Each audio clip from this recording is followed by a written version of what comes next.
Yeah, okay. Good morning, everyone, and welcome to the Morning Buzz. It is a lovely Thursday morning. I'm your host, Michael, and I'm joined by Julia and Bria. How are you guys? How's your morning? Julia, try not to knock over the mic. How are you guys? You good? Who's Good? laughing? Everyone's good? We're good? We're good? We're good?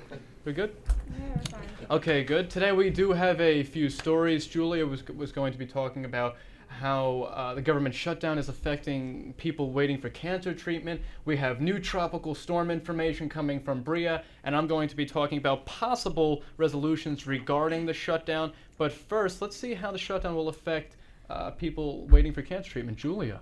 Government shutdown forces clinical trial patients have to wait. Every week, hundreds of patients, including children with cancer, are admitted to new clinical trials through the National Institutes of Health.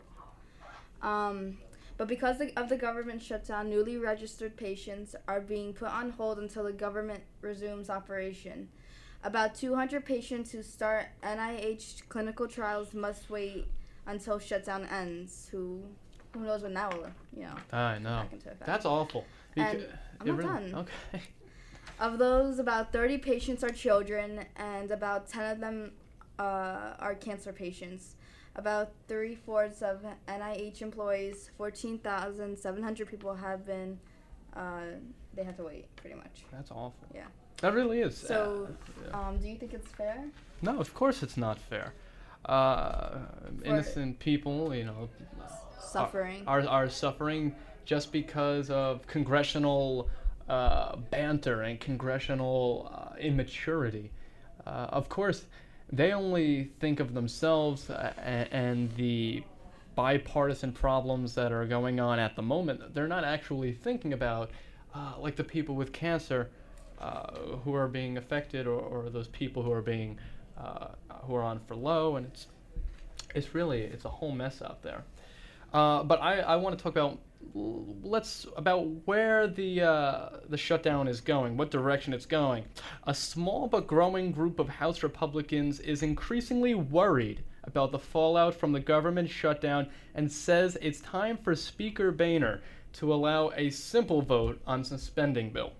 Defunding Obamacare can wait for now, they say. I'm trying to be optimistic, but at the time, I have a really, really tough time when people are out of work and they can't pay their bills, Republican Michael Grimm of New York told reporters Wednesday.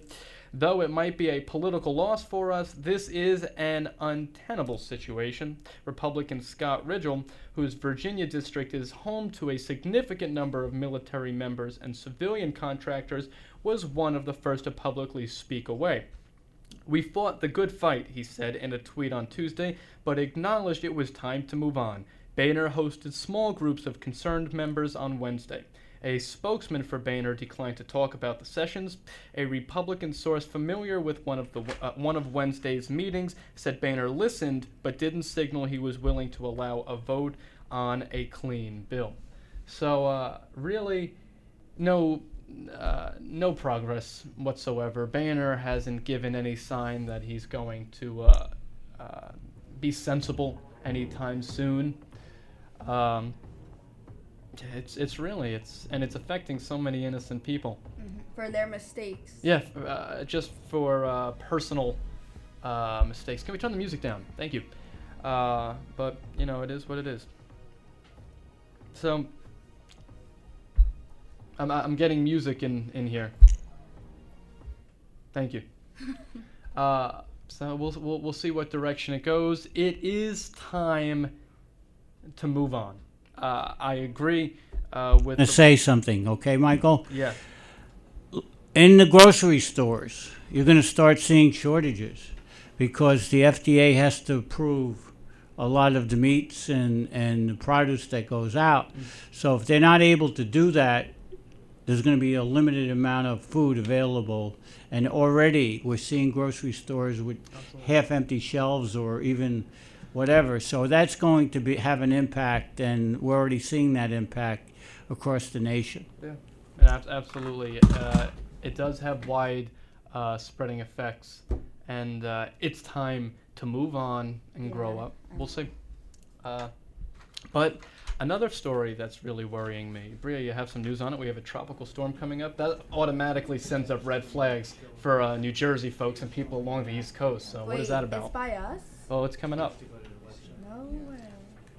Well, the tropical storm Karen has formed in the southern eastern portion of the Gulf of Mexico. The National Hurricane Center said yesterday a Hurricane Hunter aircraft discovered a low-pressure area between Cuba and Mexico's Yucatan Peninsula. It's producing winds of 60 miles per hour. Hurricane and tropical storm watches will be issued for portions of the northern Gulf Coast later in the day, as the storm moves northwestward up the Mexican coast.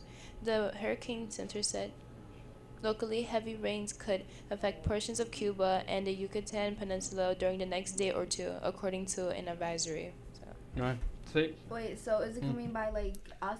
Like we shall see. I'm sure we'll get some rain. that's it, right? Well, depends on It won't be like Sandy, right? how strong. It depends on how strong it is. It says it's moving up the northwestward, which when means is it coming though? Like next? Julia, it's just I'm down. preparing. I it's- can't live like how I did in Sandy. It's just down by Cuba as of now. On a daily basis, log on to the Weather Channel, .org.com. Check it, update yourself. But you, like you said, you certainly don't want to be unprepared or ill-prepared like many New Jersey folks were last year. That So was just keep an terrible. eye on it. Yeah, it's just something to keep Oh an my eye God, on. I can't do it. Hopefully it goes out to sea and doesn't even get us. Hopefully we just get a tail end of it. We just get some rain, maybe some small low winds, but we'll see how it is. It's certainly, like I said, something to be wary of.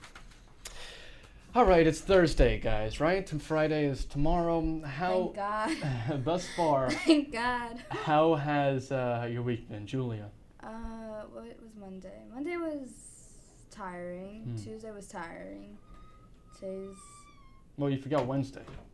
Monday, Tuesday, remember Wednesday. Oh, Wednesday was Oh, yesterday was good. Yeah, I liked yesterday. You liked yesterday? You were in a good mood yesterday. Yeah. And Something we don't see often. You killed my mood after your Well, little story. And, I frequently kill Julia's mood. Bria, how is your week going? Wait, you didn't ask me how I'm going today. It's okay, I guess. We'll get there. Be It's better. Yeah? Yeah, it's good. Yeah. How's that? You got a good? Any tests? Do any of you guys have tests yet? Oh, test. Yeah, I think I failed my math test. That's not good. But I did my extra credit. Okay. until I get that. So you're trying to rebound from that. Yeah. Good. Because college applications are coming up. We really should do a show. You know what? We're going to do that. One day next week, we're going to do a show on college applications. Like tips. For tips, how to get your foot in the door, how to start it, because a lot of us, and I know all of us on the show here are seniors, and it's a good idea because a lot of people don't know exactly how to get started. Yeah, I don't know how to start that college essay. How, I have to change mine, and Oh. I don't know how to. We'll go over it all next week. So yeah, let's aim for a nice college application, college process show next week. So folks, tune into that. That sounds like a plan. Did you guys start any college work? I went on tours. Tours? Where did you go? Where did I go? You should know where you went, Julia. Wait, I'm trying to think of the first one I went to. Was. We'll get back to you. Anything, Bria? I went to Rutgers. I went to Rutgers I too. went to It's not big. Rutgers, It's big. Yeah, it's really big. It's very Are large you guys applying there? school. Yeah, I'll throw in an application. Yes, It doesn't hurt. Although some early pre-show information for all you folks applying to colleges, Rutgers does not take the Common App. They have an all-online application that is on their website, so be sure Oh, really? to go after it. Yes. Oh, wow. So they don't do I know that one. the Common App. Well, I think that'll about do it for today. Remember, guys, next week we have a college application show. Tune in for that. We're going to have a lot of information for you. Thank you for tuning into The Morning Buzz. I'm your host, Michael. We're with Julia and Bria. It's been a blast. Okay, bye, guys.